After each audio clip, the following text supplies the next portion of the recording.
Good afternoon, everyone. Welcome to the Coalition of Blood in Africa webinar on the role of blood in the management of malaria in Africa. My name is Samira Kibacha. I'm a project associate at Africa Health Business. Allow me to highlight the guideline for the session, followed by the objectives, and then due to the program. Remember to keep your microphones muted during the session. If you miss anything, don't you worry, we are live streaming on COBA's YouTube channel. Feel free to ask questions in the Q&A section, and we'll do our very best to answer them. Our session will last only for 2 hours, and the session will be conducted in English language. Today's session objectives are disease management, awareness and education, and most importantly, we aim at strengthening collaboration. Now, let me introduce our moderator for the day. A visionary leader in Africa health space and renowned for his pioneering work at integrating the private sector into the continent's healthcare system.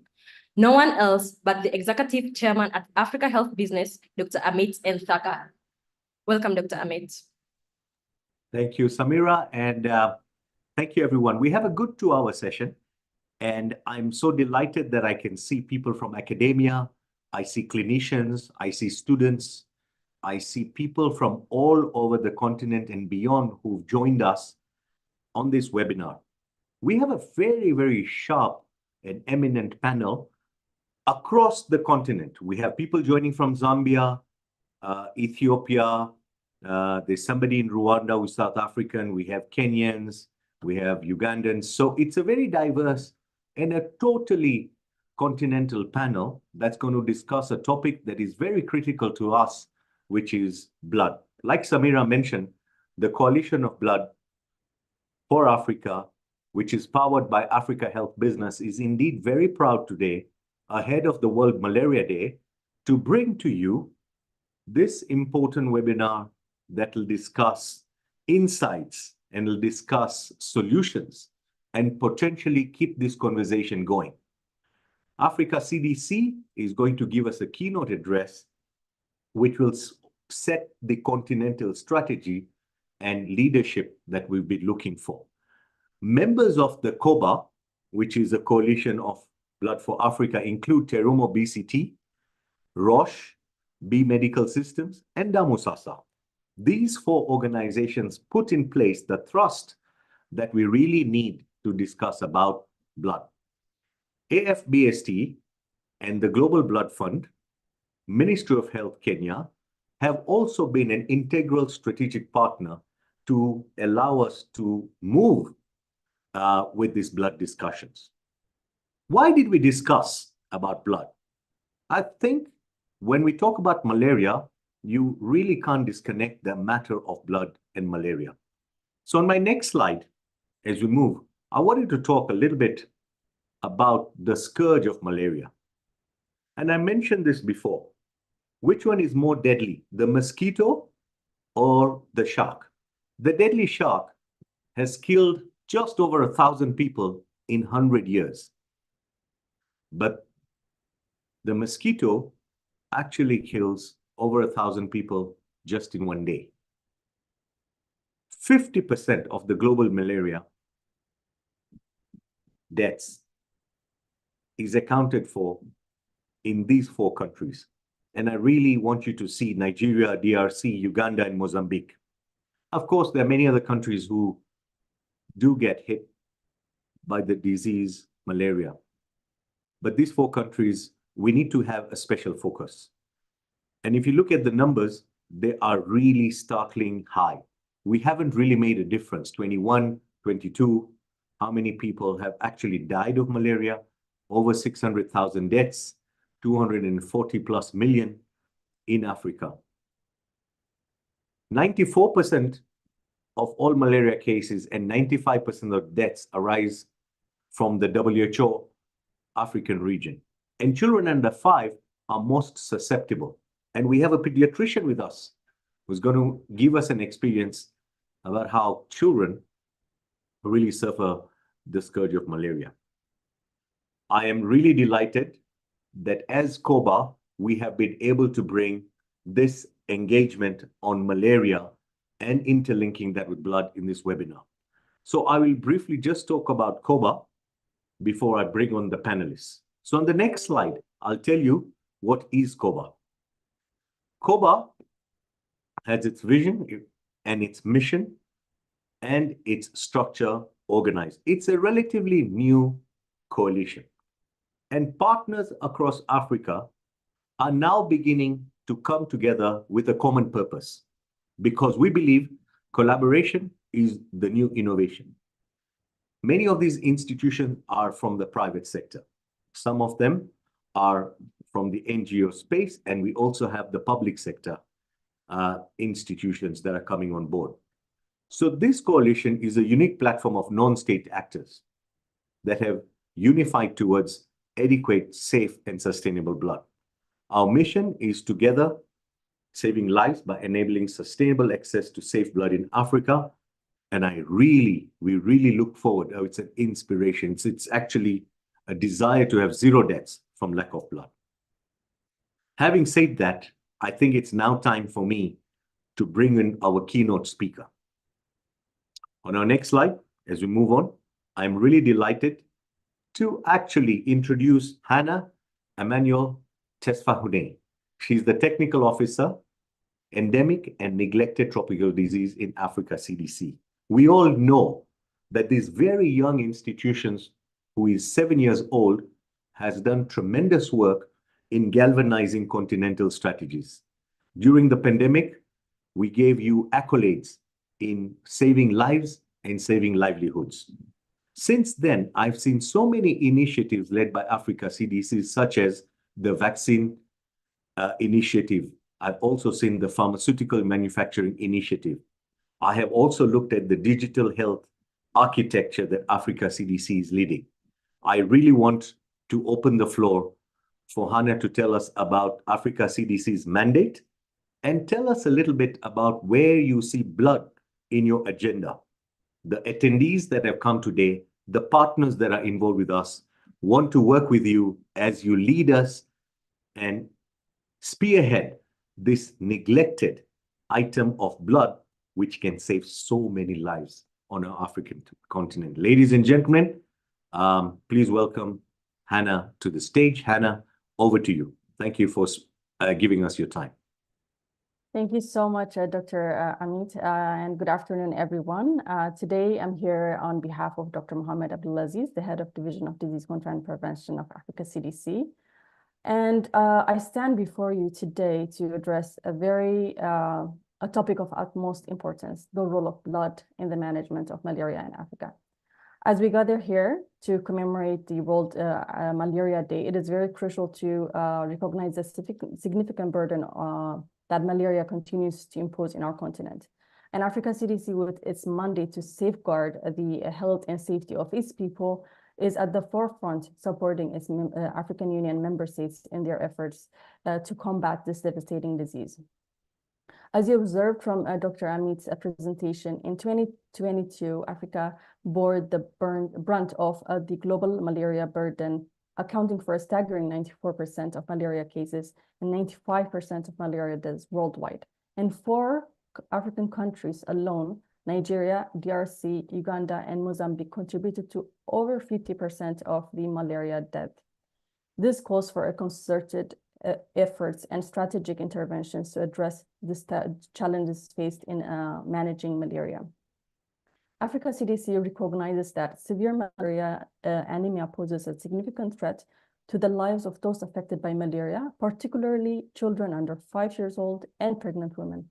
And to address this critical issue, Africa CDC is collaborating with the Coalition of Blood for Africa, who is bringing together stakeholders from public, private sectors, research, academia, and civil society in order to ensure the safety and availability of safe blood for transfusion.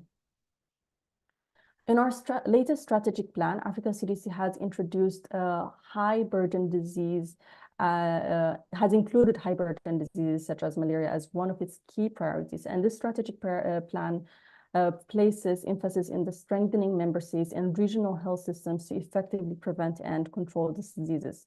And currently, Africa CDC's Division of Disease Control and Prevention is developing its internal strategic priorities for endemic and NTDs, including malaria. And these priorities will be to support the full implementation of the objectives outlined in the overall Africa CDC strategic plan. They will also identify innovative strategies, technologies, health system approaches for diagnostics, treatment, and management of this devastating disease. In our commitment to blood safety, Africa CDC will also leverage on existing flagship programs and initiatives like the Community Healthcare Workers Initiative to educate communities about the safe blood donation practice and the importance of regular donations. And through our other initiatives, such as digital health system strategy and initiative, will leverage digital tools to enhance blood supply chain management and ensure safe transfusion practices. Additionally, we'll strengthen blood safety measures by leveraging on the local capacity being built through the PAVM initiatives. As you can all agree, ensuring a reliable blood supply is one of the key challenges in health emergencies in Africa. And Africa CDC, in line with this mandate to safeguard, will collaborate with stakeholders, explore opportunities, and address challenges. We will advocate for policies, initiatives, and strategies to address the blood safety challenges and raise awareness, emphasizing the crucial role of blood in managing malaria for those with severe malarial anemia. To conclude, Africa CDC remains committed in addressing the challenges associated with malaria management through coordinated collaboration, and with partners, we are striving to strengthen disease management, raise awareness, and establish collaborations that save lives. Let us join this momentum and work in cohesion to enable sustainable access to safe blood in Africa. Together, let us make a lasting impact in the fight against malaria and create a healthier future for all. Thank you. Over to you, Dr. Amit.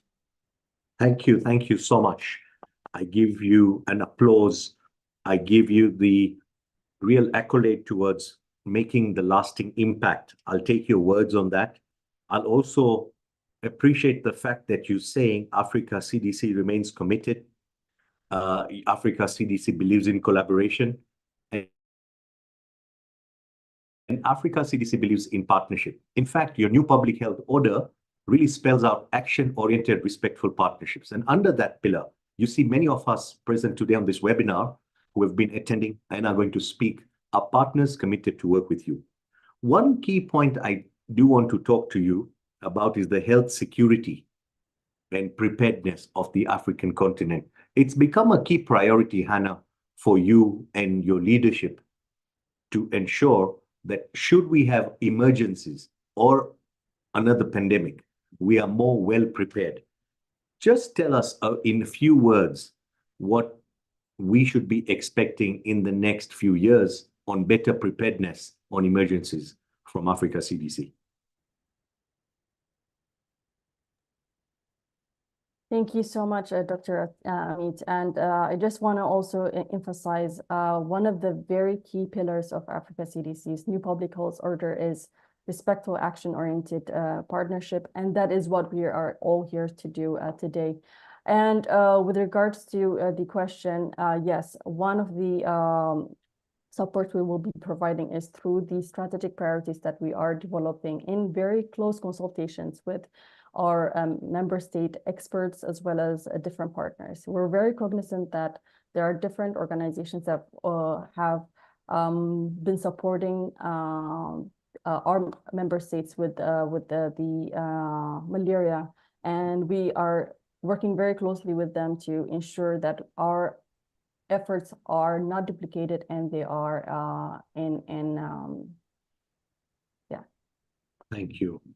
I am really looking forward to it. You know that we have you in our mind in working with us on COBA. We'll be coming to you. So, ladies and gentlemen, Hannah will be able to do the Q&A session after we have the 5 panelists, 5-minute interventions from them. We'll leave it to Q&A. Feel free to write your questions on the chat box.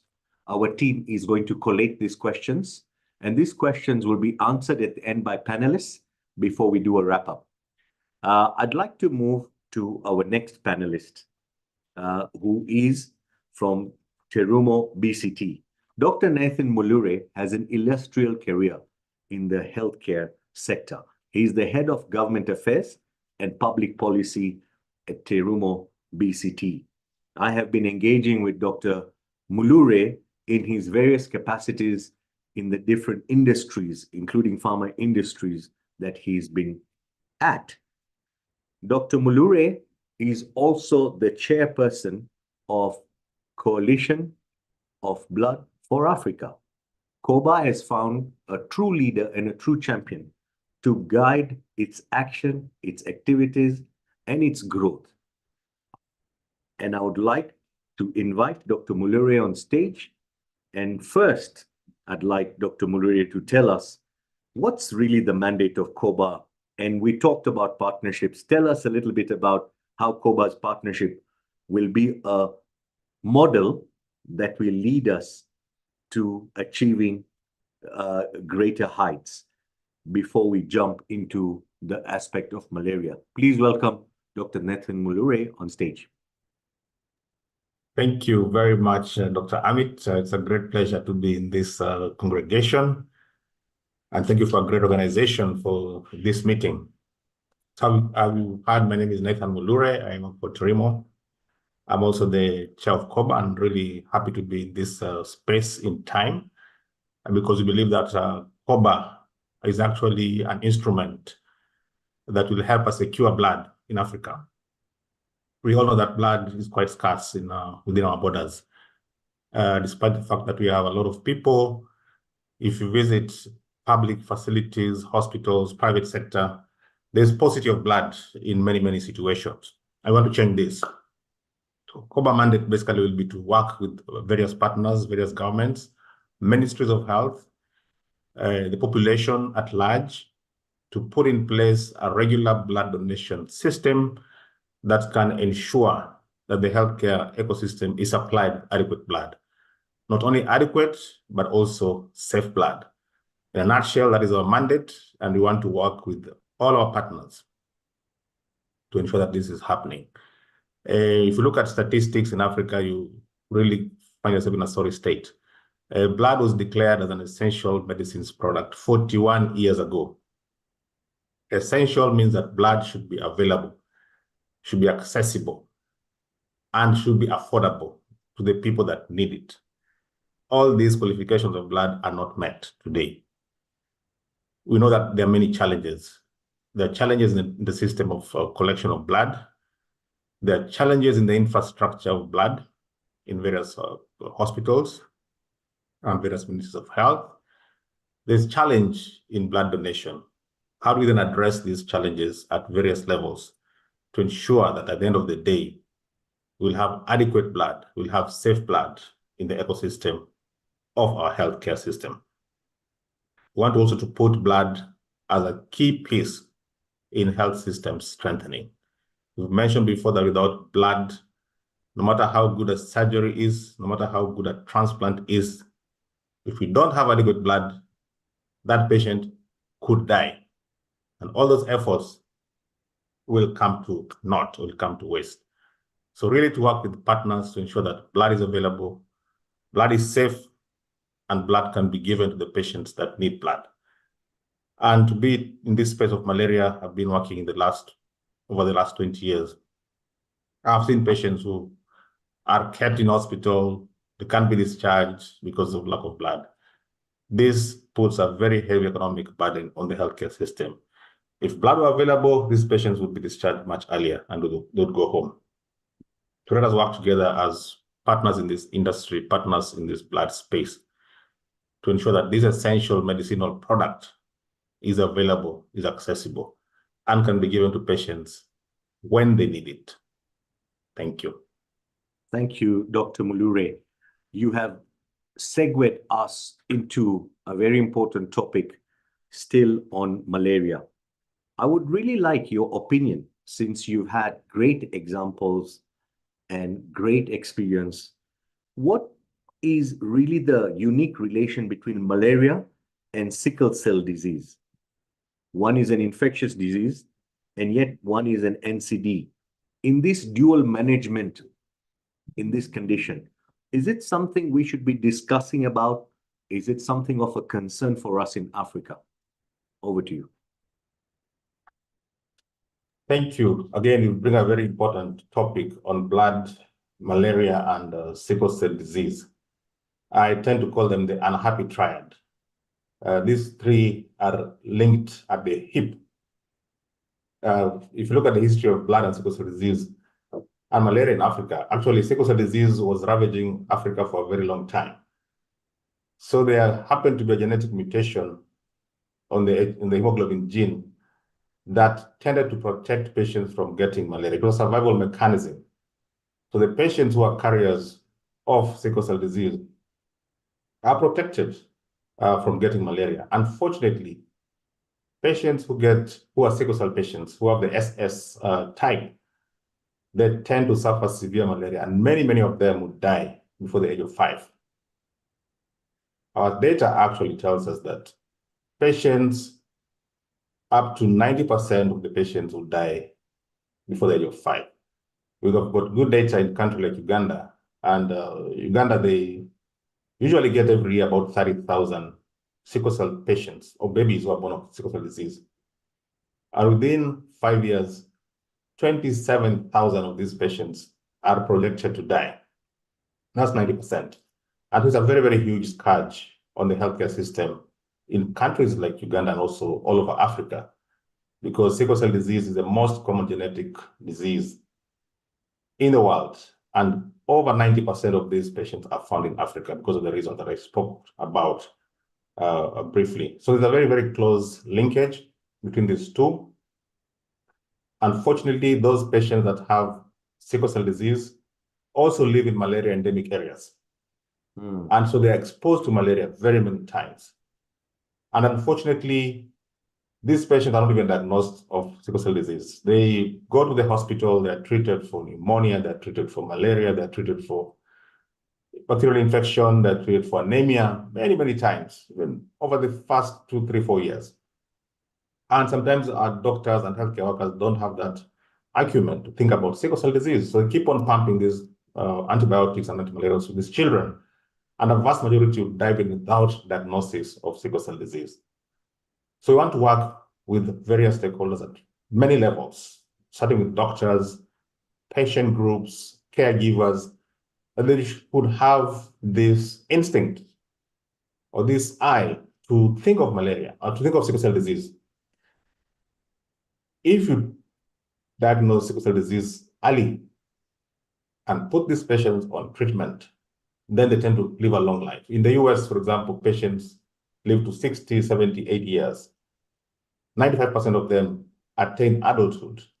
In Africa, 95% of them don't even go beyond childhood. This is a tragedy for Africa, and we must have a double-pronged approach. As we talk about malaria today, we must not forget to talk about sickle cell disease. It will be futile for many governments and agencies to put in so much money on malaria, bed nets, treatment, education, without touching on sickle cell disease. No wonder Dr. Amit said, today we still have about 600,000 deaths of malaria, 600,000 deaths, mostly in Africa. Could be these deaths are also linked to sickle cell disease. And without tackling sickle cell disease, we're just scratching the surface. We call upon all the partners, all the agencies, WHO, PMI, to have an eye on sickle cell disease, because without this, we shall still have a lot of deaths from sickle cell disease that are linked to malaria. Thank you. Thank you so much for elucidating that. I used to think unhappy triad was related to the knee. Today, I've seen another unhappy triad between sickle cell, blood, and malaria. And I think you raise a very important point that we need sickle cell disease patients in Africa to live a full life. If they can live a full life in US, and there are methods available that are simple and available, why can't we give it to the 95% of the sickle cell disease patients that can't live a full life? They hardly finish childhood. Those are shocking statistics. We have work to do in our hand, and we have to work with both public, private sector, and all other partners. Thank you, Dr. Muluri. Let me bring now on stage Dr. Joseph Mulenga. Dr. Mulenga is based in Zambia. He is the medical director of the Zambia National Blood Transfusion Services. I had the pleasure of meeting Dr. Mulenga in Lusaka and saw his passion, his engagement, and he is completely committed to a model of making Africa much better when it comes to blood systems. Dr. Mulenga, it's a pleasure to have you. I really want you to start by sharing your experience about the amount of blood and components that you collect through the systems that you've set, and which disease burden actually takes up the highest supply of blood, and what does malaria take up in this space? What other conditions are challenging? And do you have more challenges right now that you are dealing with in order to save more lives? Dr. Mulenga, welcome on stage. I pass it on to you. Thank you very much, Dr. Amit. Thank you very much, the audience. Yes, I'm Dr. Mulenga, Medical Director of National Blood Service, as Dr. Amit has said. I have 31 years of experience in managing regionally and centrally managed blood system in Zambia. Yes, the burden of malaria, as we pointed out in endemic areas such as Zambia, is very high, and the proportion of blood units that are needed for these particular patient groups with severe malaria anemia is quite high. In Zambia, what we've observed over the many years is that if you split the urban areas and the rural areas, you will see some kind of difference. In the rural areas, sometimes as much as 60% of the blood that is needed or supplied goes to support severe malaria cases. When you go into peri-urban, that figure comes to about 40%, but when it comes to urban centers or capital city in Lusaka, we do have some data that we'll try to analyze to compare, the distribution of the demand for malaria, for blood in these patient groups, and see that in the capital city, really, it's not the major indicator for blood. It is actually third in the line. So you can see in areas where there are interventions, controls, and case management, where you get prevention, detection, as well as management is improved, there is a corresponding drop in the demand for blood in these patient groups, in that you avoid severe malaria anemia, as malaria is managed properly before it gets into more complicated. So really, if you look at our network in Zambia has got 10 blood collection centers. We call them provincial blood centers, which are nationally coordinated. So each province has got a provincial blood center that has got the capability to recruit blood donors, collect blood, test the blood for infectious markers that are blood transmissible, then produce the components of blood into red cells, fresh frozen plasma, platelets, as well as cryo, and then distribute to a network of public hospitals, faith-based hospitals, military hospitals. In Zambia, we don't have a disaggregated system. Everything under the Ministry of Health, and the only institution mandated to perform and implement the blood safety strategy is the Zambia National Blood Transfusion Service. So we collect and test processed blood in the 10 centers and then distribute to all the facilities. Currently, from the 10 centers, we supply blood to 203 hospitals in the country, categorized, as I mentioned, the public, which make up the bulk of the hospital. We have private hospitals, military hospitals, and faith-based under the church. Yes, malaria is really a problem, especially when it's not managed properly. And then the demand for the product, rises correspondingly when we've missed those critical points of prevention, management, and detection. Our current challenge really is meeting the supply, because apart from that patient group, the next big challenge is postpartum hemorrhage. So that forms the second largest group of patients where the bulk of the blood goes. Again, this is pretty uniform. 20 to 30% of our blood needs actually go to the women in childbirth with the complications, hemorrhagic complications of childbirth. APH, PPH, but mostly PPH, which is more difficult, to manage. In fact, as a young doctor, as an intern, that was my turning point, one of my turning points in my career to join the blood service because of what I encountered earlier in my career with atonic uterus and the complexities of managing it. Yeah, so really in Zambia, the challenge is how do we meet the national needs for the blood supply? Zambia has basically introduced more sophisticated medical procedures in the last 5-6 years. We now do open heart surgery. We do kidney transplants. We have a robust oncology management system for all the cancers. We do have a good strategy for managing sickle cells through red blood cell exchange using innovative technologies that have been introduced mostly through collaboration with Terumo, BCT. The other really big patient groups are those traumas and emergencies. But I think in terms of ranking, malaria anemia, severe malaria anemia, number 1, obstetric hemorrhage, number 2. This open cardiac cases, surgery, Zambia has built one of the state-of-the-art heart hospitals. They are doing very complex heart surgeries at the moment, and the amount of products that are needed to support each individual case of an open heart surgery is quite enormous. So you've seen a shift in the demand for blood to more specialized services that are using more blood per patient per capita than those basic medical services that we're dealing with 5 years earlier. So the demand really has shifted from the WHO prescribed 1% of the population if you are engaged in basic medical services, meaning you are treating malaria for anemia where you just maybe 2 units. The patient, if in pediatrics, maybe you just need half a unit. You need maybe 100 mils, 200 mils, per patient. Basic surgical support. But now when you start doing managing open heart surgery, managing oncology, managing sickle cell, through red blood cell exchange, the demand per patient is so high. So once you start that, what we've done in Zambia is just to calculate and migrate to 2% of their population. So Zambia's population is 20 million at the moment, going to 21.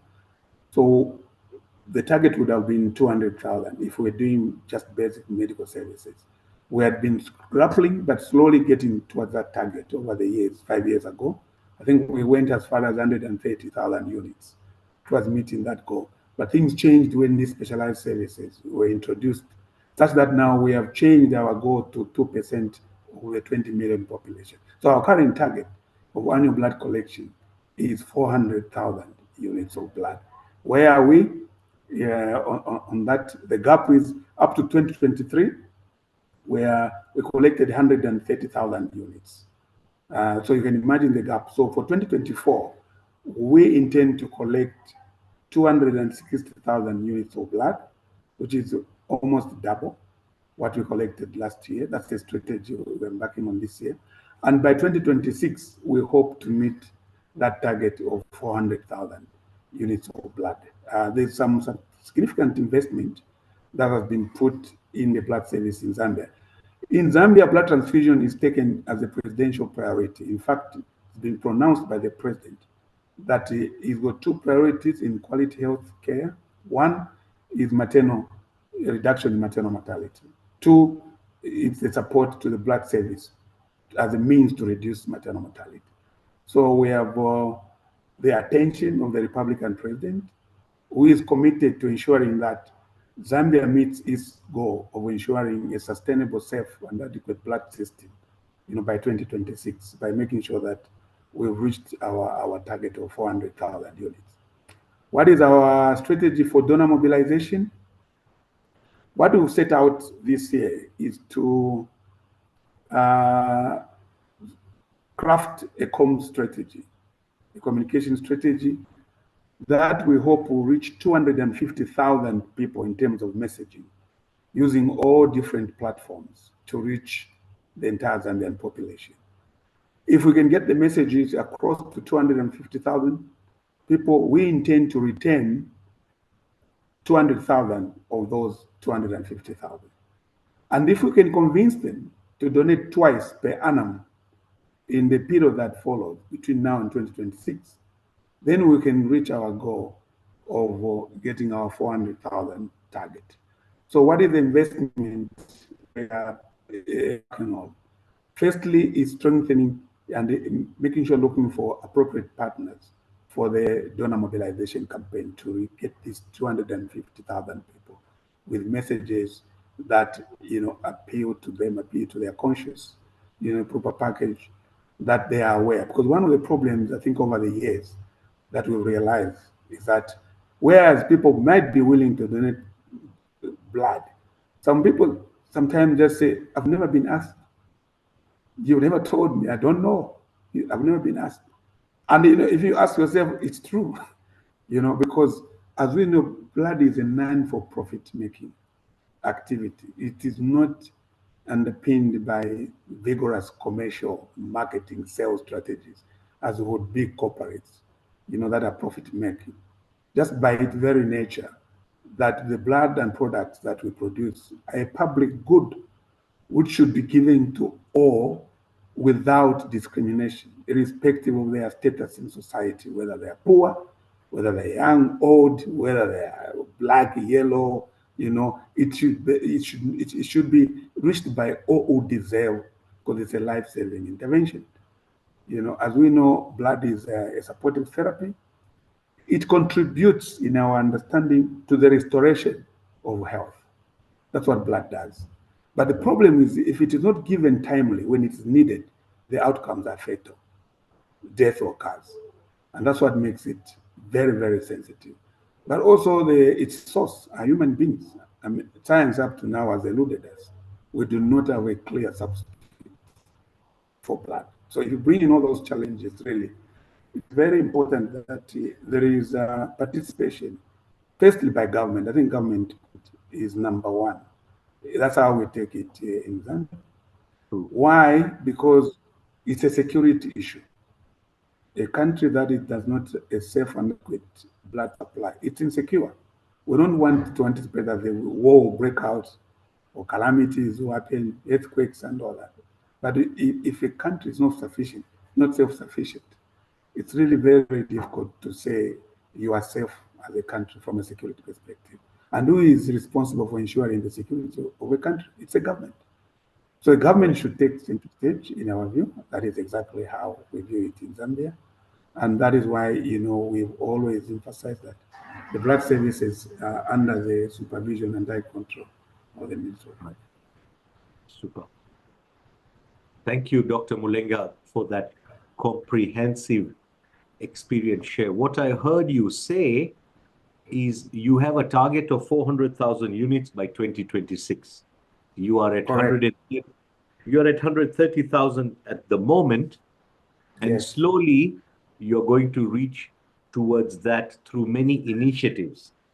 And I think country by country, region by region, around the continent, we need to start thinking about blood donation seriously, because many people are saying they've never been asked. And other people say that they don't know where and they don't know how. So the initiative that we need to start taking is we can triple the donations in Africa by a very clever comms strategy and a structure strategy. And if we do this jointly, and we said that every third Saturday of every month in different parts of Africa, the schools are out and we use the infrastructure, and you have a set Africa blood drive system. We talked about this. So maybe it could be something you can talk to your comms people, the people in this space, but we do need to collect more. If we collect more, we'll be able to save more. But I really like what you also said, that early detection, management and prevention is going to reduce the burden of blood required even for malaria. And there is a difference between what we saw in the rural areas and in the urban areas. So this is a great mix that we are seeing that is coming through. I would really, really like that. I do have a doctor who is from the rural area, following you, Dr. Mulenga. Dr. Millicent Wanyama actually is a pediatrician, and she's treating so many babies and children. And she's daily faced with challenges of treating severe malaria mixed with blood shortages, and how difficult it can sometimes be on who to test, who not to test. I'd like to invite Dr. Millicent Wanyama on stage to give us her experience sharing. She's a pediatrician and a sickle cell program lead at Webuye County Hospital in Kenya. So let's welcome Dr. Millicent on stage and share her experience about this mix that you've been having of treating patients. Millicent, the stage is yours. Thank you so much, Dr. Amit. Thank you so much to the audience. As you've heard, my name is Dr. Millicent Wanyama. I'm a consultant pediatrician and also the sickle cell program lead at Webuye County Hospital. And Webuye County Hospital is a level 4 government facility in the rural Western Kenya, where sickle cell disease and malaria is quite endemic. And also it's a region that borders the eastern part of Uganda. So in my experience managing patients with malaria, I'd say, as I've alluded before, Western Kenya is endemic for sickle cell disease, and there is no single day that passes without my team and I encountering a child with malaria, either uncomplicated malaria, where we treat them as outpatient, or severe malaria that requires them to be admitted in the hospital. For the patients with severe malaria, I'd say 80% of these patients would present with severe anemia. And this is further worsened by the endemicity of sickle cell disease in the region. So you'd find that most of my patients, when they get the sickle cell patients, when they get malaria, is quite severe, and they usually present with anemia. So unfortunately, blood is a problem. It's while it's like a problem in the country and also in my facility. So most of our patients would lack blood.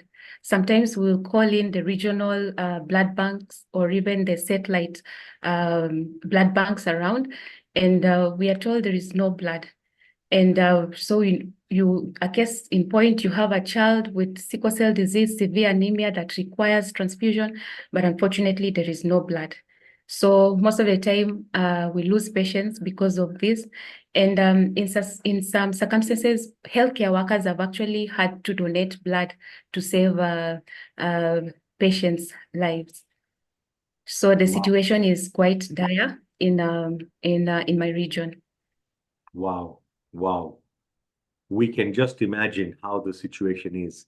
And you can see also what Dr. Mulenga mentioned, that the highest demand is there, and health workers need to donate blood to save a child's life. I'm sure many of us who are health workers here understand what we have been through. I remember also purchasing granulas to deliver IV quinine those days, besides even delivering and having blood. What is your view about, are we doing better in testing for malaria in good time, or are we still struggling testing malaria properly and in appropriate ways, and people are self-diagnosing and probably self-treating? Is the situation in Webuye, in the places where is it getting worse or is it getting better? Okay, thank you. So I'd say testing for malaria has really improved over time. I practice as an intern in Webuye County Hospital. So about 10 years ago, so if I compared testing 10 years ago and now, I'd say that testing has really improved.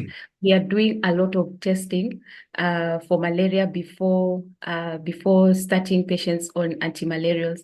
And what has led to this improved testing, I'd say one is the use of CHVs. CHVs, the community health volunteers have been trained on educating community members on malaria, and also they have been trained on use of RDTs. So they're actually educating the community members as well as testing in the communities, and where possible, refer patients to the healthcare facilities. Another thing is that nowadays, before any government facility dispenses of medication, so before any pharmacist dispense of medication, patients must have proof that they have malaria. So either a positive RDT or a positive blood slide. So without that, then they cannot dispense medications. So I'd say this has really helped in terms of testing for malaria. And also, in a way, it has helped us to now rule out other febrile illnesses, because initially we could just, any child or any person presenting with fever, headache, malaise, we assume it's malaria because it's in a malaria endemic region. But now, because of the improved testing, we are actually able to rule out other causes of febrile illness, which is a good thing. Thank you. I think you've touched, and it's good. It's a sigh of relief for many of us. Yeah. Comparing 10 years ago, where we were and where we are, but still there's a lot to do. And that's why I want to bring in Dr. Angela Harrison, who is from South Africa, but currently dialing in from Kigali. And Angela is from Sysmex. So Angela, I really want to bring you up on stage. And I know that Sysmex have been on the cutting edge on diagnostics for malaria. You've been looking at different models in how to improve accessibility. As we know, access to tests is important. But in Africa, affordability also has a big interplay in access. What are the new diagnostics for malaria? How easy and affordable are we going to get? What do we expect to see? And well done with all the great work Sysmex is doing in bringing cutting-edge technology in Southern and East Africa, which is your region of focus. So please welcome to stage the Scientific and Medical Affairs Manager from Sysmex, Dr. Angela Harrison. Thank you very much, Dr. Amit. So I think, as Dr. Millicent was saying, in the last 10 years, we've come a long way as far as testing is concerned. And every testing platform has got a very important place. RDTs have got a very important place in being able to be used in very rural settings where there is energy issues, there's, very resource-constrained settings. And microscopy has been your golden standard and still is the golden standard for most of malaria testing. We as Sysmex, we have obviously been having a look at, we value a patient holistically. And obviously we are very strong in hematology. And so the current trend, or where we've taken things and we've kind of spearheaded it as much as we can, is diagnostics with a hematology device to be able to diagnose malaria. So we do have an analyzer that will give you a complete blood count at the same time as giving you a parasitemia level for malaria-infected red blood cells.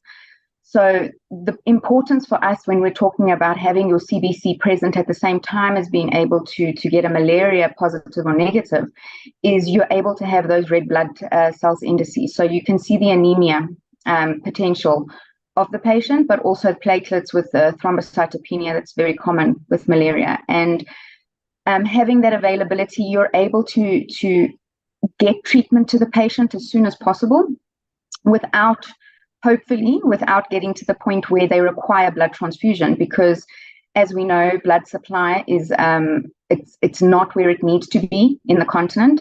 And unfortunately, as far as donations are concerned, and it's quite a controversial topic, which I'm sure we might be able to address later, identifying malaria in blood bags and what do you do with it? We don't really have enough blood supply in Africa to be able to just discard blood on the basis of it being malaria positive. But at the same time, we need to be responsible in knowing that AMR is a problem and getting resistance towards the current anti-malarial drugs is an issue. So prophylactically treating, there's different countries have got different ways of doing it. So if they have screened for malaria in the blood bags, but they need to triage that blood, it becomes quite an important thing to know whether or not you need to treat a patient with malaria drugs prior to them having a transfusion. And we need to be able to find a fine balance between knowing that the blood has got malaria in it and prophylactically treating, and not just prophylactically treating everyone.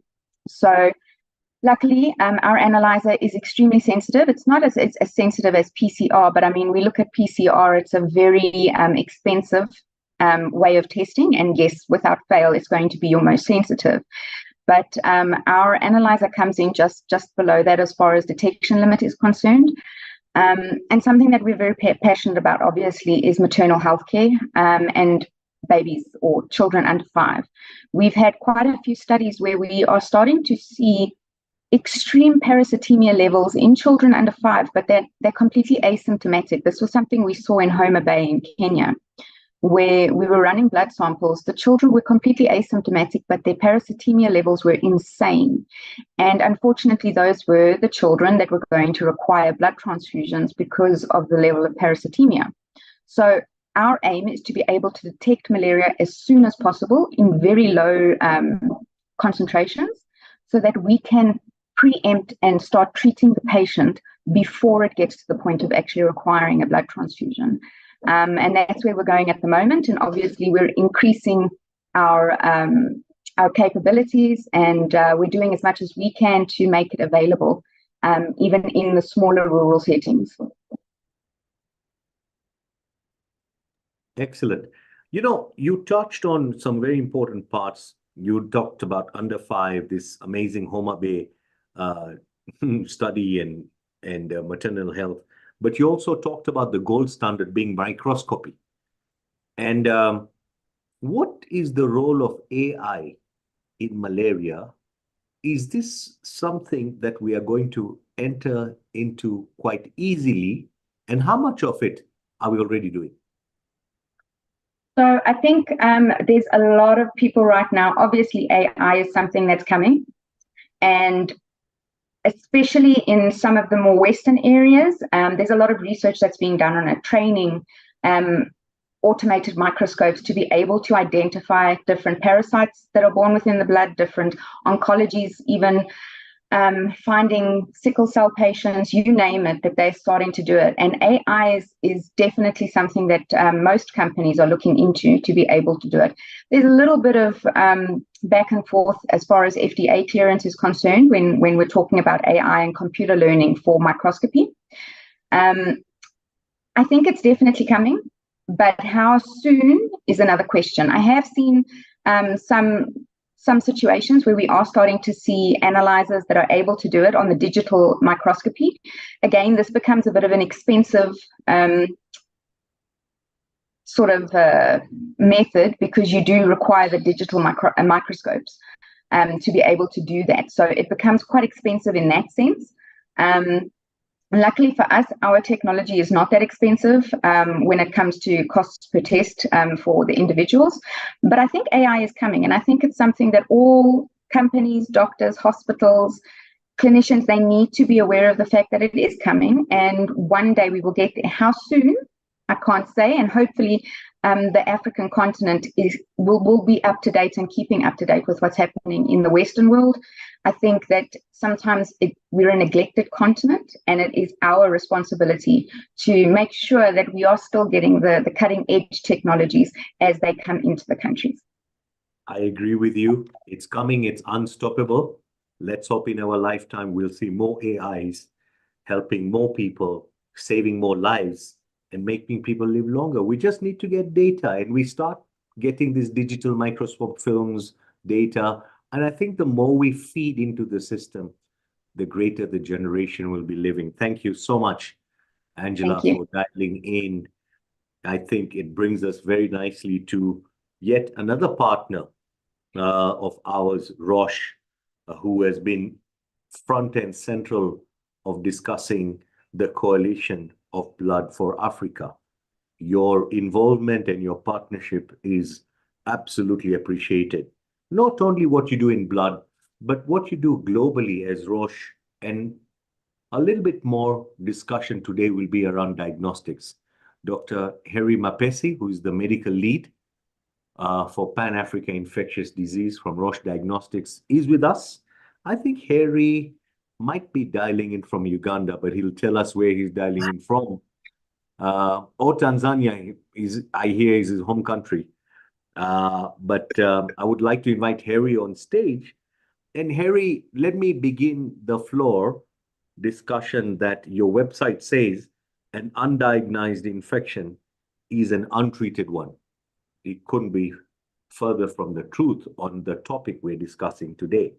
I really want to talk to you about the point of care testing. POCs have become central, front and central discussions. We saw it during the pandemic. We've seen it during outbreaks. Every facility in Africa is now not looking for big, shiny machines that will take 48 tests or 96 tests or 100 tests, but they want to take nimble, agile tests to save lives. Point of care connected diagnostics are becoming central. Speak to us about Roche and where you see these tests are moving. And you keep talking about the 10 by 10 matrix. I really like that. You want to get more diagnostic done. You guys have been talking about multiplying the 10 by 10 matrix. Talk to us a little bit about that. Ladies and gentlemen, please welcome Harry Mapesi on stage. Thank you very much, Dr. Amit, for your kind introduction. So I'm dialing from Nairobi, actually, although originally I'm Tanzanian. So first, you raised a very good point about undiagnosed disease is untreated one. And I take you back 3 years where the Lancet Commission of Diagnosis was first published. And the Allstats showed that more than 80% of people living in low and middle income countries, they don't have access to basic diagnostics. And when you read the report in detail, the author approximated more than 1.1 million deaths would have been averted if these people they had access to these basic diagnostics. So for us, that this is kind of information that is mind-blowing. And then you have more than 60 and 70% of decisions that we make as clinicians, really their bed is in diagnostics. So this is really, really key for us. And that's one of the mission for us as a company. How do we increase access to diagnostics across the continent in Africa? Now, you raised another point. You mentioned a very good point about 10 times, tenfold. So last year, I take you back again last year when at the World Health Assembly, where diagnostic resolution was signed, for us was a very big achievement. Ideally, the global stage now recognize the role of diagnostics in the treatment of patients and what does it mean to the whole healthcare system. So for us at Roche Diagnostics, one of our vision or our ambition is really to increase to increase tests or access to patients tenfold by 2030. And the idea is how do we fill the gap that I mentioned from the Lancet? Like if more than 80% don't have access, how do we do that, right? And as you mentioned, one of the ways, of course, is using high throughput and medium throughput platforms. I can go into details later, but point of care is one of the key that also as a company we see is really, really crucial. And ideally, if let's say I'm from Tanzania and I used to work in the rural Tanzania, where sometimes you don't have electricity for 3 days or it's too hot.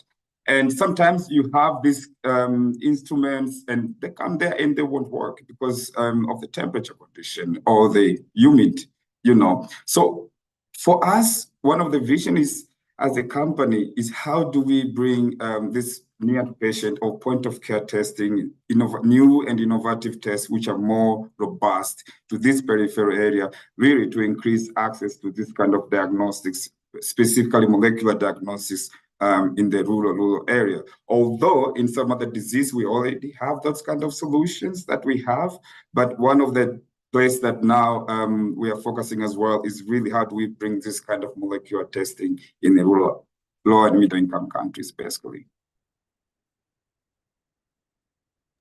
No, I think you touched really about the volume of testing, the quality of testing. You also talked about infrastructure challenges in some of these situations in rural setup. You also, are involved across in many ways in the diagnostic space. Let's circle back to malaria and blood. In your opinion, is blood and blood products on our continent, by the time we collect it, is it safe? One of the fear that patients have surgery or in emergency is not just having blood, but having safe blood. And to have safe blood, we need to make sure the right kind of tests are done, all the kind of tests are done. And you really don't want to have diseases or conditions which you have avoided if you didn't have to take blood. But on the other end, you needed blood to save your life. So can you talk to us about safety on our continent and what we should be focusing on? Thank you very much. Ahmed, that's a very long question.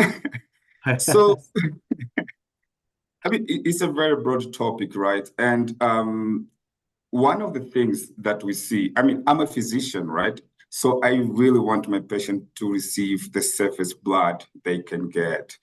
And one of the things that as a company that we are focusing on is really how do we bring safe blood solutions to the laboratories, and how do we work with policymakers and decision makers to establish the blood banks that produce as safety blood as possible with new and innovative technology. And yeah.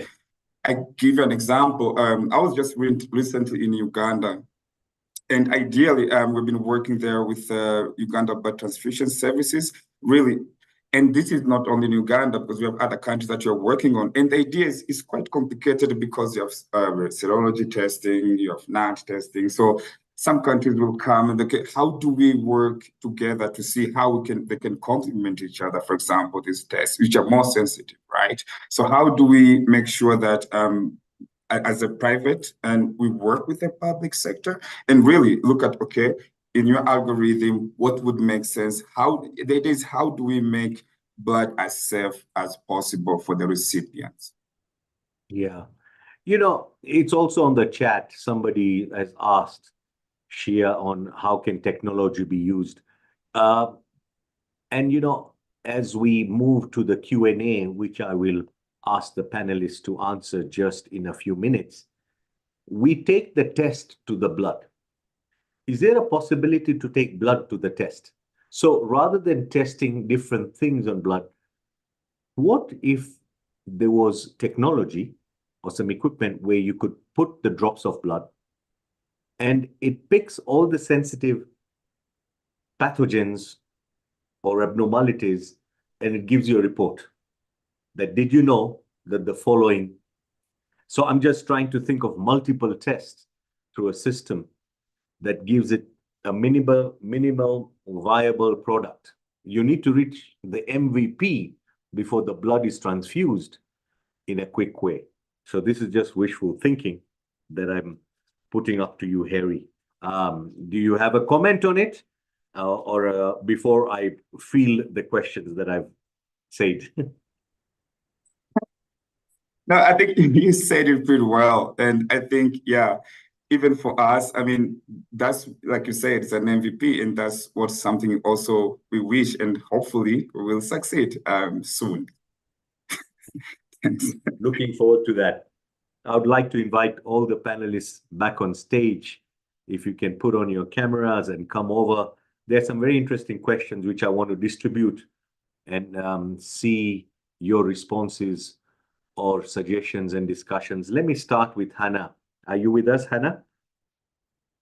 If you're with us, it's probably not directly related to CDC, and you can respond. But one question, Hannah, is the Molly Sobola is worried about brain drain. Can you keep African doctors in Africa so that they don't run away to earn dollars and pounds and other currencies? Is CDC trying to keep our health workers in Africa? Can you speak to that? Yes, thank you, Dr. Amit. I think that is a very important question that is often raised, as it is a very, it's a key challenge in the continent. And what I would say to this question is some of the strategies Africa CDC is implementing to tackle this issue is to enhance training and educational opportunities for healthcare professionals within our continent, within our African countries. And by creating mentorship programs, professional support networks, such as the Kofi Annan Fellowship, for example, so that we enhance the career growth and we enhance the satisfaction of the healthcare professionals. That way, healthcare workers are able to find the quality opportunities within their home countries. Yeah, I think I'll concede there. Thank you.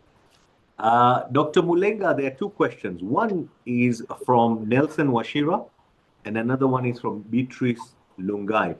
Nelson's asking safe blood transfusions for malaria in remote areas.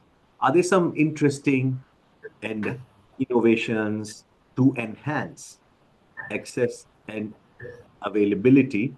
And the second question might be related from Beatrice, decentralizing blood screening might reduce errors and turnaround time. You mentioned 10 centers that you have. How much decentralization are you practicing in Zambia for this? Over to you. Thank you so much. And thank you, Nelson and Beatrice, for those questions. So the first question is based on the accessibility and availability of blood in the remote areas. The way we've set up in Zambia is that we have the 10 centers, as rightly observed, which does the collection, testing, processing. We call them manufacturing, production, storage, and distribution centers. That's what we call them. Because that's where we do all the manufacturing, processing, and testing. And then, we devolve this to the hospitals where blood is stored for patient access, where the hospital blood banks are and cross-match labs are. So on one hand, it's a question of availability, meaning the numbers. Do we have sufficient quantity? Okay, we're saying that at the moment we're striving, but we have a shortfall. And that's why we're trying to bridge the gap through these different strategies, through the comms strategy and the raising awareness and the education campaigns across the country, so that we bridge the gap. The second is, collapsing the distances between the hospitals where these services are required and the production centers, the 10 centers. So in Zambia, what we proposed, Zambia is a vast country in terms of size. It's 752,000 square kilometers. So you can imagine, the long distances between facilities. So what we've proposed in Zambia is to build hubs in each province, what we are calling storage and distribution hubs. It must be very clearly understood that there's no testing that takes place in those hubs. It's just storage and distribution. The testing takes place in those 10 regional centers. That is where all the testing takes place. So once blood is now tested and it's safe, it is debulked to the hubs.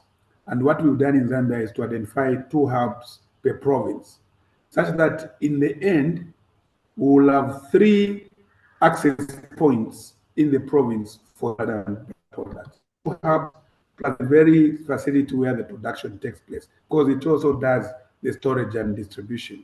So currently, if we look at the current scenario, we have 10 point distribution. That will be increased to 30 once the 20 hubs, 2 per province, are added to the current 10 distribution centers. And that has been funded, and they were just in the process of finalizing procurement of this infrastructure so that we collapse the distances. So that is how we try to make blood available equitably, because the Zambian medical vision is equity of access to quality health care as close to the family as possible. That is a vision of the Ministry of Health. So we try to follow that vision so that we also make sure the blood products are available as close to the family. But in this case, the lowest level is what we call level 1 hospital. That's where blood transfusion takes place, where there's a physician, there's a laboratory, and the requisite infrastructure to perform a safe blood transfusion. And then we go to level 2, level 3, and tertiary facilities. We do not go below level 1 hospital, which are district hospitals, because below that, we don't have doctors, we don't have labs, I don't have the infrastructure and the technology and know-how to perform a safe blood transfusion. So for us, all patients who require transfusion, they have to be managed at the lowest level as a level 1 hospital, which is a district hospital. So patients need to be brought to that level, and our goal is to make sure that we get the safe blood products to those facilities. The next question is about testing. Yes, we test in the 10 centers. Currently, we're using the Abbott Alinity, which is standardized across all the 10 centers. Of course, in future, we might go NAT. But again, the model with NAT that we did some years back with Roche and did some modeling, that might collapse those 10 centers of testing to only 3 if we use the NAT testing model. We did the modeling with Roche using their consultants. We looked at Zambia specifically. So in future, when we go full NAT, we might collapse the 10 centers to 3. It might even be less. But that's the time when our target was 200,000. I don't know what the scenario will look like now that we are focusing on 400,000 donation per annum. Yes, so really, it is important that testing is standardized, because once you have multiple testing sites, one, you limit yourself in terms of the technology that can be applied, because most of the blood bank technology as an industry require the most sophisticated the technology, they have the throughput.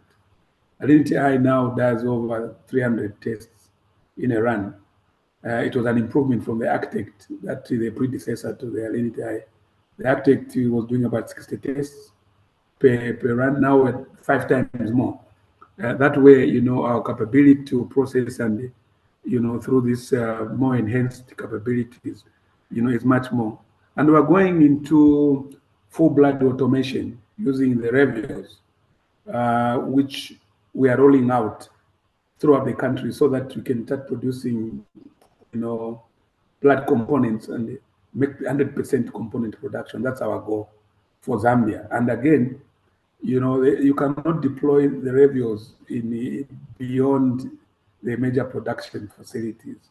So our goal is to make sure that it reaches all 10 centers to produce the various blood products, the red cells, the platelets, and the fresh frozen plasma and cryo. Leukodepleted products, especially if you are using the Revios, which is quite robust, and its throughput is very, very. In fact, one piece of the Revios machine per annum, if you are using shifts, you can process over 100,000 units just on one machine. Imagine 4 machines probably can process the whole 400,000. But in Zambia, we have 2. So in the next 2-3 weeks, we're deploying 4 more Revios. They are on the way. That way, we can distribute the components, to reach out to the entire country. Amazing. So manufacturing and distribution should be separated in our. Manufacturing should do. Actually, if you're going to talk about quality, should be more or less centralized as much as possible, as reasonably as possible, depending on the country specifics. But what should be decentralized is the distribution and accessibility. Then the infrastructure that is required to actually make this product reach, areas that are needed, where the district hospitals are in the rural areas. Correct. No, this is really good. So, Hannah, when we do the Africa Blood Forum discussion at the end of the year in Rabat at CPHIA, we should invite Dr. Joseph Mulenga, almost like a case study of Zambia. And when Dr. Mulenga speaks, it's almost sounding like a case study where other countries should multiply, replicate, and do things in blood. So, Dr. Mulenga, don't miss coming to Morocco. At the end of the year, we might have the Africa Blood Forum, and you should speak to the other ministries of health and inspire them. So, watch out for the invite. Send me the invitation in time so that I get a visa in time. Yes. Traveling in Africa is a nightmare. Yes, we will make sure we will work on that. I want to move now into a little bit of a tricky situation. Nelson Washira and Peter Kamisi have raised interesting. Nelson's talking about misconceptions, stigma, beliefs, socio-cultural barriers. And I want to bring Nathan onto the stage because Peter Kamisi has also said directly to you and the Ministry of Health and anyone who can respond. They're saying Kenya is insecure. Public has always come in when there is a call to donate. In fact, many of us get calls. Please send in blood. Please send relatives. He's talking that donations have been known to enrich some unscrupulous players and officials at the blood bank. Wow. And have made it a business selling this commodity. And so has made the public stay away from donating. What measures are being put in place? Is it a big issue about corruption? Is there a big issue about some people having socio-cultural barriers in donating blood? And is it a big issue about stigma? Nathan, what's your view about this? Well, thank you. That's a bombshell question. And I'll try to address it as much as I can. But before I address that question, I think we need to look at the whole ecosystem of blood, not in a point manner, but in a linear manner. It's up to the blood journey. Blood, right from the time it's donated to the time it's transfused, that quality assurance needs to be put in place. So there's need, of course, for a lot of education on the blood donors. They are a rich resource for blood. They need to be appreciated. And also they need to be educated about blood. There's so much misconception about blood as we speak today. So many myths about blood. And these myths keep people away from donating blood. So I think if we have a very good strategy, and as COBA, we need to really look at the grassroots approach on how to educate the public on blood donation, the benefits of blood donation, the reasons that one can give blood, the reasons that one can be refused to give blood. All these need to be put in black and white to the donors. We also need to think about another what Zambia has done. Actually, automation is a very good path to take in terms of ensuring that blood is adequate and blood is of good quality. So the catchment that you are going to get your blood donors from actually determines the kind of blood you're going to, quality you're going to get. Usually we say voluntary blood donors that are not paid amongst the best and the safest donors.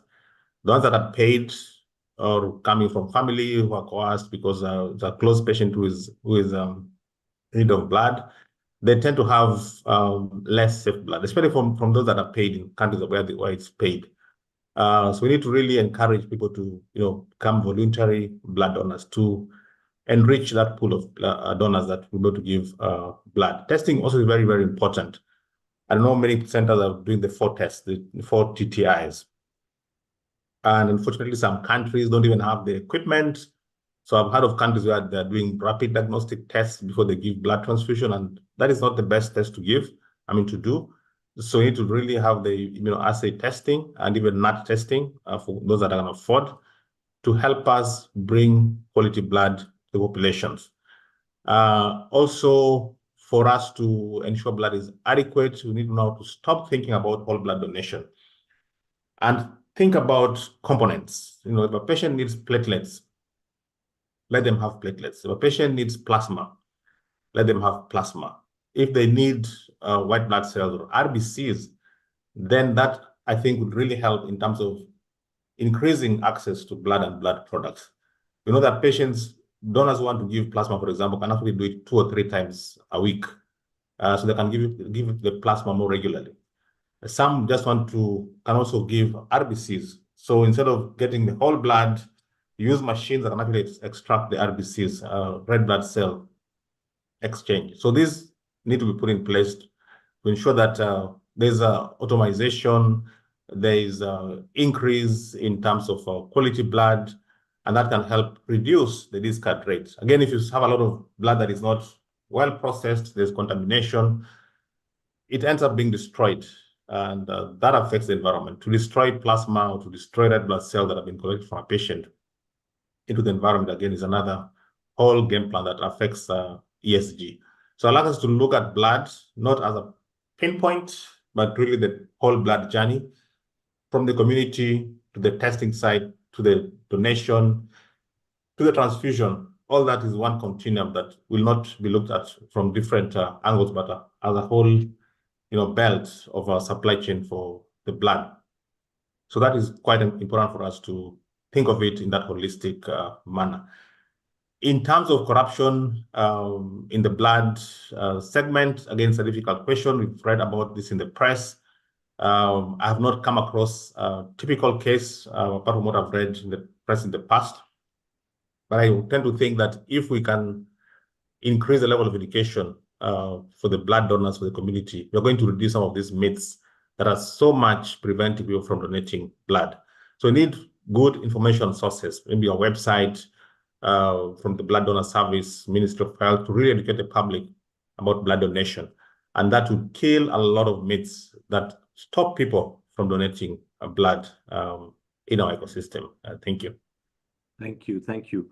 I think generally communication, awareness, and education is becoming such a central theme. So Africa CDC is also doing a lot in that area. Maybe, when we talked about condoms many years ago, they had similar myths, issues. We're still not over it. We talk about vaccines. We've just been through misinformation and disinformation. So I think as a health industry, all of us, we have a big task in educating the population about the misinformation that is affecting strengthening of the health systems. I do want to thank you, Nathan, for bringing in this holistic approach idea. I also want to extend my thanks to some clever attendees that we have today. Gertrude Kitetu, who has told me that syndromic testing is what I was referring to when I was talking about tests going into some equipment. She calls this the panels. So I've been actually educated. Thank you, Gertrude, for that education. I do want to, after I go through the 2 other questions for the panelists, or 3, Nelson Washira has some very interesting points. I would like Bildad Omondi to try and prepare Nelson to unmute. We'd like to hear a few words from Nelson Washira. You're very active in this space. Let me bring in Millicent. There's a lot of questions. I got 2-3 questions on prophylaxis here. Selina from Sickle Cell Foundation is asking, how can we avail malaria prophylaxis drug to sicklers? But by the way, they've been out of stock for the last 2 years. So what do you think about that, Millicent? And also related to that question is we've received another one of the same type, that a lot of discussions of prophylaxis are being put in place. What is the use of prophylaxis medication? And can you give us your views about that, Millicent? Over to you. Thank you so much, Dr. Amit. So I agree with Selina. We've had drug stockouts of especially anti-malarials. To be specific, the proguanil or paludrin is what we use for malaria prophylaxis for sickle cell patients. And since the pandemic, the COVID pandemic hit, we've not been able to have a good supply of this medication. So what I usually tell my patients to do is there are other ways that we can do prophylaxis. We can do malaria prophylaxis. One of it is the malaria vaccine. Number two, vector control. So ensuring that the children sleep under insecticide-treated mosquito nets, cutting of the grass and the draining of water around the houses, to just ensure that children don't get malaria. But I agree there is a challenge, or there is need for malaria prophylaxis. Yeah. Dr. Ojiambo and Carmen are also saying that we need to have a discussion for transfusions for first-line management of sickle cell warriors while speaking about prophylaxis. So I just want to thank, that's a comment from them. And Millicent, thanks for sharing light. Let me bring in Harry Mapesi about what Nelson's asking. What are the limitations of the current blood-based diagnostic methods for malaria? And are these limitations of diagnostic methods affecting accuracy and the timeliness of diagnosis, particularly in remote areas where they have limited access to lab facility? Harry, over to you. Yeah, thank you, Dr. Amit. I think probably Angela will be the best one because they've been developing this test for a while. But I think just on the nutshell, I think one of the challenge that I usually see is because the antigen, for example, the rapid antigen test, right? And then some of the antigen that can remain in your system even 2 weeks after treatment. So this can bring false positive results. I think that's one of the main challenge. But I would let Dr. Angela probably to continue the discussion. Very appropriately segue to you, Angela. Yeah, so I think diagnostically, in the resource constraint settings, RDTs is currently the best option that we have, right? But unfortunately, various genetic mutations like the HRP means that maybe we're missing malaria infections. We've got situations where a lot of the malaria tests are based for falciparum infections only, and they're not the pan-specific ones. So Sysmex at least, and I think a lot of other diagnostic companies are trying their best to be able to reduce the size of equipment, to make it equipment that will be able to detect at really low levels, not just high parasitemia levels, because that's another problem that we do face when it comes to RDTs, and making it affordable. Not making it so that it's really expensive, and the people like WHO and the Bill and Melinda Gates Foundation, where all of the funding comes from as far as malaria testing is concerned, that it is something that is affordable for everybody. So I think right now, the current solution for those rural areas where they don't have high throughput settings and you need to be able to treat patients, I think at the moment RDTs is still going to be your main point of testing. But as we are progressing, as many companies are trying to make smaller equipment, I know Sysmex, we are trying to reduce the size of our equipment to be able to get it into those resource constraint settings where you don't have access to a lot of facilities. I hope that sort of answered that question. Right, it did. And thank you for joining in answering. But while I have you on stage, Dr. Martha is asking just contamination and the situation of contaminated blood. She's really worried about HIV, hepatitis B, 2 of those things she mentions. And the more remote the facility, the more chances you have of getting contaminated blood transfused into you. Can you comment on that? So from the HIV and the hepatitis situation is concerned, Harry's probably the better one to be answering this one. From the malaria aspect, we've actually, as far as blood transfusion is concerned, we've done a study in Malawi blood bank, just to be able to compare our analyzer in the blood banks to be able to detect malaria-infected blood bags against what they currently use, which is microscopy. And as far as the amount, we had screened about 5,000 blood bags. And the analyzer that we have was able to pick up approximately an extra 600 blood bags that were malaria infected. It was checked with expert microscopy and PCR if we needed to adjudicate again. So an extra 600 blood bags were actually used for transfusion that were considered to be malaria-free. And this is where the whole conversation comes in about a lot of facilities, a lot of blood banks, they don't want to know whether or not the blood is malaria positive because it becomes an ethics problem as far as transfusing that blood or discarding the blood.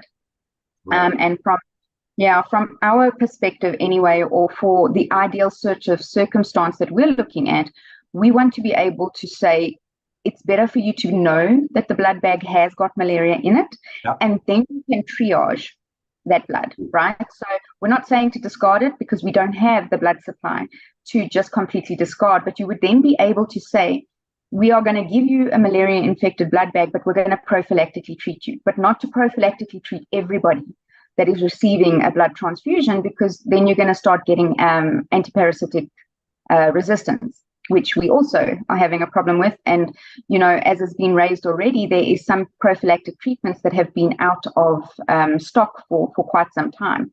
And on that note, I need to go downstairs because that specific medication, there happens to be a pharmaceutical company that is specifically promoting that medication at the moment downstairs. And it would be interesting for me to be able to go and talk to them and to see what the supply issue is at the moment.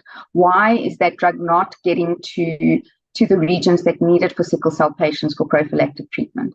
But I think from my view, we need to know that blood bags have got malaria in it and then work around the situation, instead of turning a blind eye to it and transfusing malaria-infected blood without having, you know, the right circumstances in place for best patient treatment. Super. Harry, do you want to talk about HIV, hepatitis a bit before we go to Hannah, and then I'll call Nelson on stage? Yeah, I think that's a very good point, especially if you're in the rural area. I've been in a situation previously, a couple of years back, where it's an emergency and then the blood will be tested with rapid test. I mean, really, it's 21st century, but it's still shocking. And if you were Dr. Amit, or anyone in this panel, if somebody is telling you that, you'll be shocked, right? But those kind of situations still exist actually now. And that's the reason why I think for me, one of the ways is how do like a private sector and public sector work together really, really to make sure that we get as safe blood as possible. You know, because we have the tools that they can high sensitivity in the low window period. So we have the tools, but how do we make them accessible and affordable, basically, right? So work together. I give an example. Previously, we established global access program where we wanted to increase access to HIV viral load testing across low and middle income countries. Now it's in 82 countries, and even in Africa, more than 60% of viral load are done within the brush. And what we are doing is working with the governments. How do we leverage these platforms to test TB, to test hepatitis, to test HPV DNA testing? So the idea is, how do we increase this accessible? How do we make sure all these tests are really, really accessible to these patients? Thanks for those very clear and elaborate explanations on the testing side. I want to bring in Hannah. There's Dr. Alama from Mauritania who's dialed in. She's saying donation is not a problem. She's actually got a network of blood collection donor ambassadors. And talk about ambassadors, Hannah, you know, some countries are now appointing blood ambassadors. So Caroline Wangamati, who is the COBA lead, who is with us today, has been appointed by the Minister of Health in Kenya as a blood ambassador. Now, imagine if we had 54 blood ambassadors across, or whatever, 100 and something. Maybe they could be our champions. We might need to have an official blood ambassador model in every country to be put. What Dr. Alama is asking is, or a comment is, really we need storage capacity in countries like Mauritania, and it might be that different countries need different aspects. But just the blood bank situation and storage is something, if you could, think about and comment, Hannah, from the Africa CDC perspective. What do you think? Thank you, Dr. Amit. I think that's a very important comment and suggestion, especially when it comes to bringing champions from different countries, because I think at the end of the day, trying to raise awareness, and the best way to do that is by allowing member states to have their own champions and yeah. And I think with regards to the support that was requested, yeah, Africa CDC is ready and committed to supporting its member states with those kind of requests. Thank you. Before I call Nelson, let me just ask Dr. Nathan. Daniel Sikuku is saying, is there any connection between malaria and sickle cell disease? And does it need to be combined therapy to be, need combined therapy to be cured? Does it need combined? Just simply give him a short answer to that. Yeah, so yes, there's a big connection between malaria and sickle cell disease. Historically, genetically, malaria patients survive the sickle cell disease through a genetic mutation. So the mutation of sickle cell disease, so carriers basically of sickle cell disease, those who are carriers are protected from getting malaria. Unfortunately for the sickle cell patients, the double S are very vulnerable to getting severe malaria. The reason is genetic in the sense that the hemoglobin had to mutate so that patients can survive malaria. So the carriers, the AS, are protected, but when an AS marries another AS and get a child with SS, then that child is at risk of getting severe malaria. So yes, there's a link. Also, patients who live in malarious regions are the same patients who live in the sickle cell region. So sickle cell and malaria actually are found in the same geographical region. The number 3, patients with sickle cell disease need malaria prophylaxis, as we've had, because they tend to get severe malaria. Unfortunately, these drugs are available, and so they end up getting repeated attacks of malaria, and probably most of them end up dying because of malaria. Yeah, so there's a clear linkage, and they join at the hip. Thank you. Thank you, Nathan, for that. Gura Emmanuel is a public health officer and has had real big challenges convincing people to donate blood. And I think his question has been answered earlier. There are religious and other structural barriers for making people willing to donate blood. And Gura Emmanuel, we share with your challenge. You have tried to talk to many people to donate, but they haven't. We know we have to do a lot in communication. There is misinformation, there is stigma, there could be structural barriers, religious barriers as well. So I would like to now ask Nelson Washira to unmute. We would like to thank you for your participation. You've been an active participant. Feel free to unmute your mic. Please introduce yourself and make a 1-minute stage comment by yourself. Nelson, the floor is yours.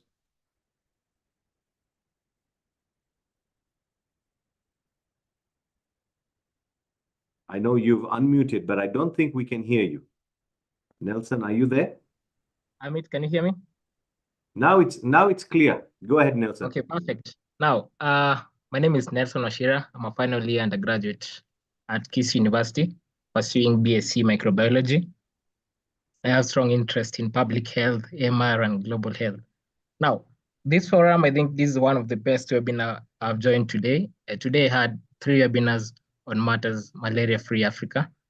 And I think this is one of the issues that is mostly overlooked when it comes to shaping the elimination of malaria here in Africa. And I'm glad some of the experts in the room who have a ton of experience have been able to give me insights on some of the questions that I've raised. Now, the next webinar that I'm having, the topic is on the role of philanthropy Now, I just want to bring about two final questions, because when it comes to initiatives, we need to talk about money. So how does the availability of lack of funding impact this initiative? And lastly, as we wrap up this insightful webinar, are there opportunities for the youth involvement in championing for this cause? Otherwise, it has been really educative. I'm really glad I've joined this webinar, and I'm looking forward probably to partnering with you in the future. Thank you. We really applaud you. We can feel your passion. We can see it coming through these super questions. And many people have asked many questions. I wish you all the best in your final year. Please drop your email to Caroline Wangamati. We would like to contact you and stay in touch with you after the webinar. And, okay, sure. And as you have cleverly just mentioned about philanthropy, I want to pass it to the chairman of COBA, Nathan Mulure. You really, I mean, the funding is a barrier, and we Sure. need the right amount of money at the right time in the right place. Large institutions like yours, which are multinationals, have done so much, and many companies here and many organizations. Before I turn it over to Hannah to talk about the youth that you guys are so passionate about. So Nathan, over to you on Nelson's question on money barriers. Yeah, thank you very much, Nelson, for that contribution. Yes, indeed, funding is a big issue for blood. Practically, many blood centers are relying on the government to fund them on their checker, and sometimes that funding is not adequate, and that even limits the amount of blood that can be collected by the government health blood donor services system. So it's a big issue. There's no money in many African governments. Look at health budgets, they're 4% of the required amount of money that needs to be put in place for health system. So the health sector is completely starved of cash, and that affects a lot of other segments in the health ecosystem. But again, we need to become innovative. We cannot, fold our hands and say there's no money. So let us wait and see what happens. We need to be very, very innovative. One of these is actually trying to build sustainable systems in the blood service. Sustainability needs to be factored in as people design blood services. And what we found out is that if blood is of good quality, through automation, I think, is one way of increasing efficiency. So increase efficiency in the sense of collecting the blood, in the sense of transfusion. Again, moving away from whole blood transfusion to components, for example, platelets or RBCs. Again, it basically increases the pool of people who can actually donate and those that can receive. So instead of one donor only serving one patient, if you do componentization, then one donor can serve up to 4 patients. So that again increases efficiency in terms of blood service. The other issue is trying to make the blood service self-sustaining and also income generating. It's a common adage that blood is supposed to be free, which is good. So free blood taken freely from donors and given freely to the patients. There's the other aspect of now manufacturing of blood components, especially plasma-derived components or medication. The immunoglobulins, for example, that we spend so much money importing, the IgGs and all these immunoglobulins can actually be processed if the blood quality is good. They can be manufactured and even sold to raise income for the blood centers. So as we talk about sustainability, moving towards automation, there are very many accrued benefits that will come from this discussion. At the end of the day, having blood, processed into blood medicinal derived products that can be sold and help the blood ecosystem become more sustainable. Philanthropy, yes, there have been donations from people like, groups like PEPFAR, for example, have supported through the HIV ecosystem, supported the blood centers in many countries in Africa, but this funding is going down. So countries need to wake up and really look at what other innovations they can put in place to make themselves sustaining. So good quality of blood, reduction of discard, the whole journey of blood in terms of getting blood that is good quality from the patient as well, blood processing, blood treatment. There are things now that are called pathogen reduction technology, so that if blood has, for example, it's contaminated or infected, this equipment can actually reduce the amount of pathogens in the blood and make blood safer. There's a whole array of innovation that can be looked at to make blood, of good quality, available, and also accessible to patients. Thank you. Thank you, Nathan. That was really a good intervention. Let me move it to Hannah. Nelson Washira talked about the youth and the importance of youth. Yeah, thank you. Thank you so much, Nelson, for that question. Before I tackle the youth question, let me just also add to what Dr. Nathan spoke about the funding. I think it's also important to talk about domestic funding and domestic financing when it comes to sustainable interventions. And I think and this is something that we also try to advocate at every level at Africa CDC, to work with our member states, with the ministries of health, with the ministries of finance, so that this is at a level of importance where countries are committing some of their fundings to these areas as well. When it comes to the youth that we spoke on, I think over 70% of African population is youth. So it would be a waste not to use our youth very properly, because they're, yes, it's a majority of the population is youth. And at Africa CDC, we have the initiative, what we call the Bingwa Initiative. And this is where we have mobilized youth as champions to increase uptake in the COVID vaccination. And we've done this regionally and at a national level. And the idea that we have behind it is to utilize this mobilized youth beyond COVID, and to utilize them in the fight, and to as champions to advocate for the different diseases and different challenges that we have in the continent. Yes. Thank you. We'll be reaching out to the Bingwa Initiative now and loop them into the blood initiative and activities. So Caroline, please take note, and Samira, we have a link to the youth, but it's a very important question. I want to come to parting shots before we go to call for action, and then we will make some announcements, and we are coming to the end. So let's really talk about the parting shots and come to the end. Let's go backwards. Let me go from this slide. I'll go anti-clockwise, starting from Millicent, and ask everybody to give their parting shots in that. So Millicent, just 1 minute of a parting shot. We'll give everybody a floor as we wind up. Okay, thank you so much, Dr. Amit. It was a wonderful discussion and also wonderful time on the call. My parting shot would be: no child should die of severe anemia secondary to severe malaria and sickle cell disease. And there is need to improve availability and accessibility of blood to grassroots healthcare workers in the healthcare system. Thank you. Thank you. So good. Angela, I'll come to you next.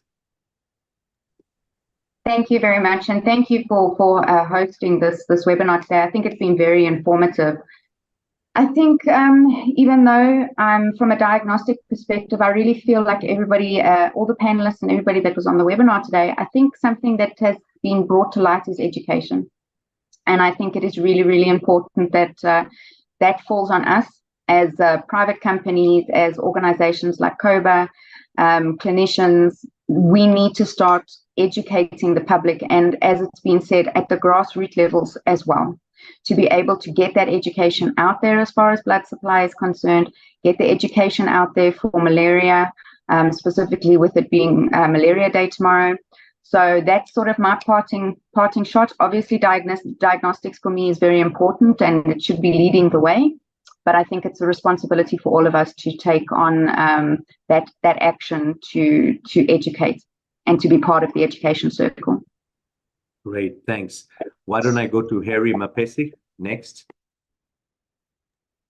Yeah, I think also from diagnostic point of view, I think for me, the fact that we have just signed the diagnostic resolution, I like when Hannah mentioned about domestic funding. So for me, I think one of the key home messages, how do we, for example, as from the private sector, work with the government, policymakers in the public sector, really to make sure we have partnerships or collaboration that can bring diagnostics to patients in the rural area. So that will be my shot. And I really want to thank Koba for inviting me for this webinar and for this opportunity. Thank you so much. Absolutely. Thank you for dialing in, Harry. Let me go to Dr. Joseph Mulenga for his parting shot. And thanks for dialing in from Zambia. Thank you so much for this opportunity. This is a great way of very interactive. I was just talking to my team here. Say, instead of traveling, miles and miles, flying all over the world, this is really brought, closer exchange of information in a very interactive way. And for me, I still feel after this webinar that brings out the complexity in a successful blood system, especially when you focus on malaria and the resources that are required to actually run an effective and safe blood system. If we, for example, this issue of testing blood for malaria before transfusion and just the complexities of it, in my view, we should be targeting malaria elimination, campaigns. If that is missed, that is one end of the spectrum. The other end is pathogen inactivation. So if we have these two ends well done, I think we'll not be worrying about transmitting malaria into our patients. Anything in between these two ends is a compromise. And it's very, very difficult to introduce testing for malaria, the costs associated with it, the guidelines, protocols standardized across everywhere. Prophylaxis, again, in the patients on the bedside, the anti-malarial, the resistance that has been referred to. So for me, I think if we start missing the point of focusing on what we should be doing, I think we should be, as a form of therapy, as a form of supportive therapy, we should be saying it's benefit versus risk. Like all medical interventions, there are always side effects. We should not shy away that we are going to have zero risk in blood transfusion. We should say, yes, there are huge benefits, but there are also some inherent risks, so that we don't divert resources to what I think elimination should be one, and then pathogen inactivation, and then deal with the compromise the way it is, in between. In endemic areas, I've never heard of an upheaval in the wards that there is a rampant transfusion of malaria or reactions from doctors. That has never come to my attention. I don't know if everyone has any such upheaval, that there is a really very serious threat as a result of not testing for malaria from the clinician's perspective. I think they are more worried about children dying, and probably they can deal with the symptoms and all the adverse events. Probably we should be strengthening immovigilance system to look at adverse events or transfusion across the entire value chain. Thank you. Thank you. We take home elimination and pathogen inactivation. That's a really underlying statement. That Hannah, can I invite you to just give your parting shot before we call in Nathan Mulure? No, definitely. Thank you, Dr. Amit. I think it's been a very wonderful webinar with very rich discussions. I think my parting note is to collaborate, to forge partnerships so that we synergize the different efforts that exist to use the different resources that we have at the continent, whether it's the community healthcare workers that we have, the youth that we have, so that we raise awareness and we have impact that saves the lives of our people. Thank you. Thank you so much. Caroline, Samira Kibacha, Bildad, Ruth, the whole team, you can put on your cameras. I want to thank you all for all the support. Caroline, you are a blood ambassador. We wish you all the best. The work you're doing, you're leading COBA, the whole team behind the scenes that's made this happen. I also want to thank all the people who've asked questions. We can't attend all your questions. We've tried as much as possible. Some of the questions, if you feel you want us to communicate with you, we will communicate with you, and we will be led under the COBA model and the structure with our chair. I want to bring in Dr. Nathan Mulure to give his parting shots, and he will give us his call to action before we make the final announcements as we close the webinar. Please welcome Nathan Mulure on stage.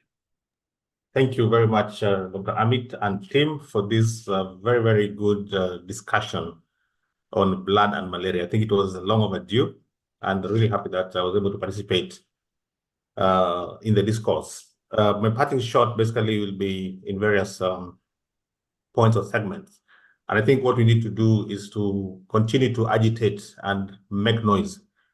Make noise so that blood becomes central in health system strengthening in every country, that blood is given the seriousness that access to medicines is getting.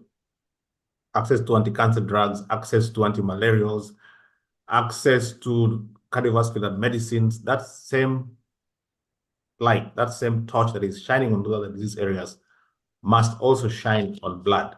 I think it's a good step for us to start taking and really make noise at all levels, at every opportunity, for blood to be central or looked at as central in health system strengthening. Remember that WHO put blood as an essential medicines product in the 1977. To date, it is not there by definition as essential. It is so scarce, it's not available. Let us make it more available. Also, to put blood on the global health map. Blood has not been there in the global health. Global health has been other antimalarials, for example, or HIV or hepatitis.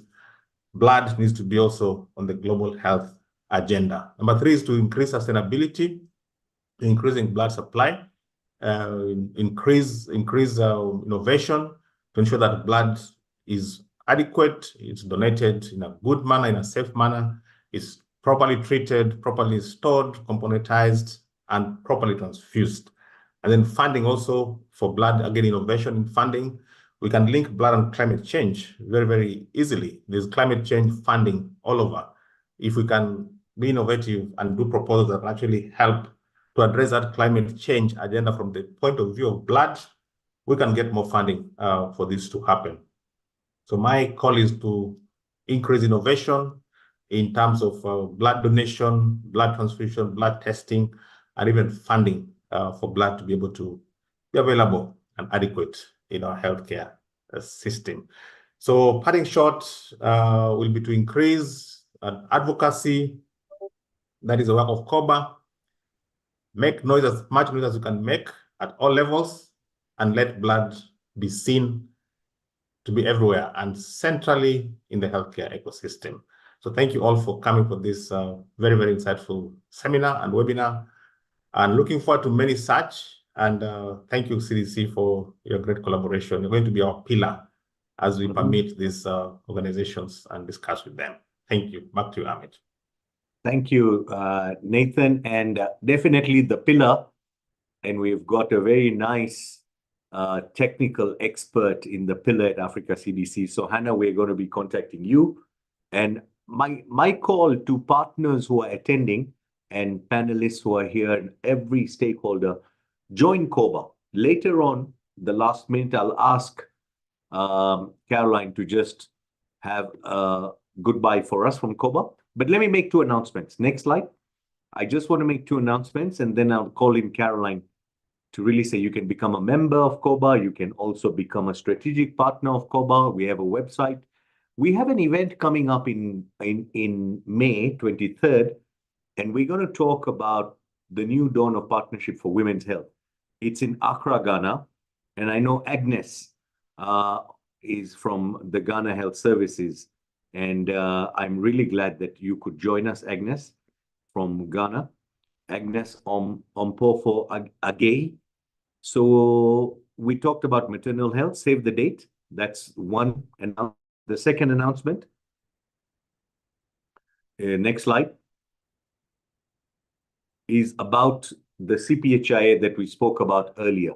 And this is the 4th International Conference on Public Health in Africa, taking place in Rabat from 26 to 29.